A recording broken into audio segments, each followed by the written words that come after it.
Hello there, I'm Trevor, and today, I'm somewhere in the middle, we're at the Egyptian Theater, seeing the West Coast premiere of Terrifier 3.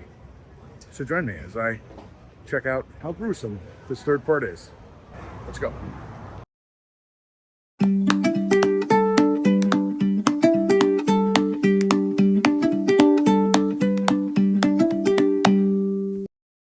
Welcome.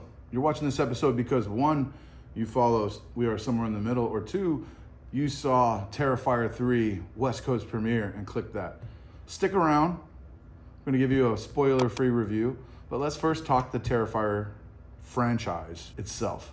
Terrifier is a horror gore extravaganza, right? This franchise started with All Hallows Eve, which is a found footage or like a short film that has, not a short film, a series of shorts bridged together through this character, Art the Clown, right? Art the Clown being our Terrifier. Something to preface right out of the gate, Terrifier, as gory as it is played for jokes.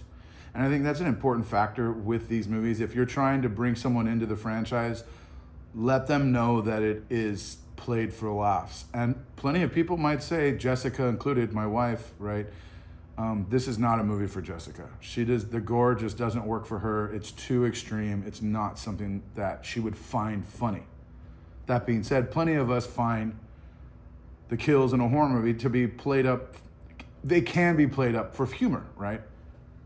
Basket Case, a great example of this. And in this instance, right? Basket Case, if you've never seen Basket Case, give that a shot. Or Brain Dead, or Dead Alive, the same movie, Brain Dead, Dead Alive. Again, Terrifier is playing up the comedy as well as playing up the practical effects of horror. So back to the franchise, there are in total 4 movies, including this new one, Terrifier 3. There is All Hallows Eve, where Art the Clown bridges those stories together, these shorts. You have Terrifier, Terrifier 2, and now Terrifier 3. Mention a little bit about Beyond Fest. Beyond Fest is a festival here in Los Angeles that covers a wide range of genre film. It's been going on probably close to a decade now. And every year the programmers really put together a great list of movies that almost cover the entire month of October and sort of bridging September into October. Very big genre stuff. Generally, I will go to 1 or 2 of these movies a year that they have a bigger event or a repertoire event. A friend actually had invited me to go see a Shane Black marathon. Who's Shane Black? An amazing writer and director, if you don't know.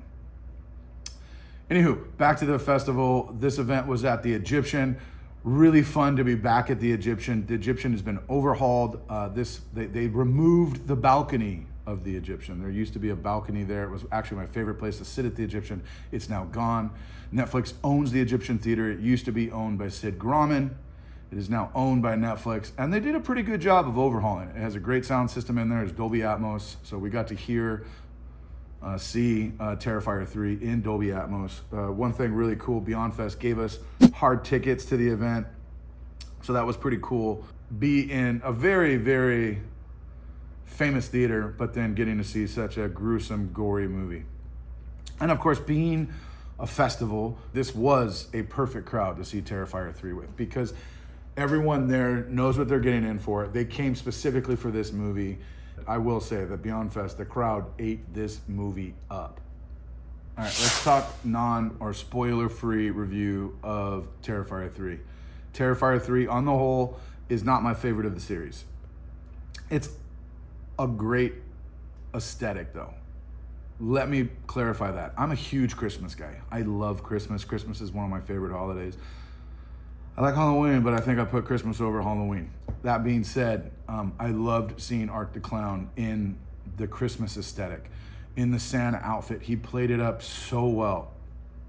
And just seeing the setting, right? The Christmas lights, all that stuff really worked well. And considering this is the 4th movie now, I've seen Art the Clown in the holiday, Halloween vibe multiple times. So getting a fresh change a new setting was really smart by director and writer Damien Leone. I think Damien Leone did a great job of, again, kind of setting a new tone and also tying into the fact that many horror fans love Christmas horror. So he gave us that in this setting. The gore is exactly what you'd expect. It is over the top. There are some moments that if they were played it a different way, you would not ever be able to forget them. That being said, most of these gore moments in this you're never going to forget. It's just you kind of write them off as funny because of the way that Art plays it up. Art might be chainsawing off your leg, but he's also entertaining while he's doing that. So he's trying to make jokes like a clown would. And I think that the Terrifier series, one of its most successful pieces is that it's able to balance extremely violent, sickening images with entertainment and fun. And again, that doesn't work for everybody, but if you're buying into that subject, you're going in knowing that, you're probably gonna have a better ride. If I were to compare this to a movie like a Serbian film, which is not played for jokes, is played for seriousness, is played for horror, is played to almost eat at you. This movie is not that. This movie is tickling you, it's playing with you in a very aggressive way. Outside of that, the structure of the movie, I do dig where the story's going. They're breadcrumbing us with little tiny bits and more about Art the Clown. We continue to see our final girl, Sienna, can stick around, which is awesome. She's back, and her brother's back. And so, you know, the regular faces that we've seen in the series are back, and they're there, and it's great to see them. This movie is a bit, at the same being said, and no spoilers here, is a bit of a table setter for more. I don't think you can imagine that this franchise right now has legs, and they are intending to make as many of these as they possibly can. And so this movie felt like it had some pieces that may have been taken out to save for later. I'm not sure, but anywho, again, I don't really want to spoil the movie. So where I got to see Terrifier 3 at the West Coast premiere here at Beyond Fest, you get your opportunity October 11th. Terrifier 3 is releasing in theaters around the country. As a horror fan, I highly recommend it. If you like gore and you like practical effects, you gotta go see this.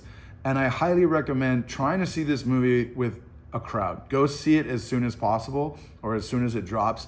That way you get to experience this with a crowd. I don't really think the Terrifier movies are all that great on your own. They're more like movies that you want to watch with others to laugh and have a good time and then just kind of vibe off of what you saw and you know, talk about it. My friend and I, after watching the movie last night, went to Cantor's, had dinner, and just kept talking about all the various gore scenes and how extreme they were, how fun they were, inventive they were. Yeah, it really was a lot of fun. So all in all, go see Terrifier 3 if it's up your alley. If you like horror, if you like gore, and you like practical effects, you gotta go see Terrifier 3. And again, if you haven't seen the other movies, check those out. Do you need to see 1, 2, and 3 before you, or All Hallows Eve, Terrifier, and Terrifier 2 before seeing 3? No. But it would help to make the story a little bit clearer. Go see Terrifier 3, bring a friend, see it with a crowd. We're right here in the holiday season. We're in the Halloween time. This is a great lead up into Christmas. I can imagine myself in the future watching this at Christmas time. Maybe not every year, but definitely one that would be in that rotation of every other year or so.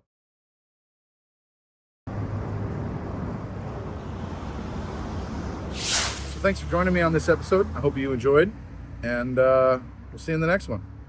Don't forget to like and subscribe. Auf Wiedersehen.